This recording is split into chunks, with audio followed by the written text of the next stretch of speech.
โอ้เมียปลูกให้ผัวแล้วตอนนี้มันนี่นาจะอ้อนก่อนให้กว่านี้ให้กว่านี้ให้กว่านี้ดีกว่าเขา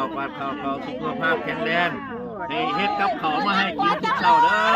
โอ้ได้ก่อนผัวพ่อบ่ได้ป้ามีจุกพ่อป้าคือครั้งแรก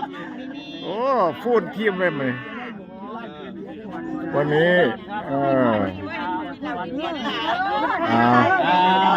ป้าแตนนะครับกำลังปลูกให้กับสมาชิกนะครับ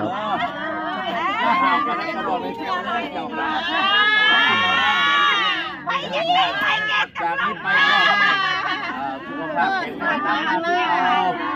ได้ถ้วยบ่เอาถ้วยบ่เอาถ้วยรถเด้อพัทลุงเอาถ้วยมาเตรียมถ้วยไปหลายๆ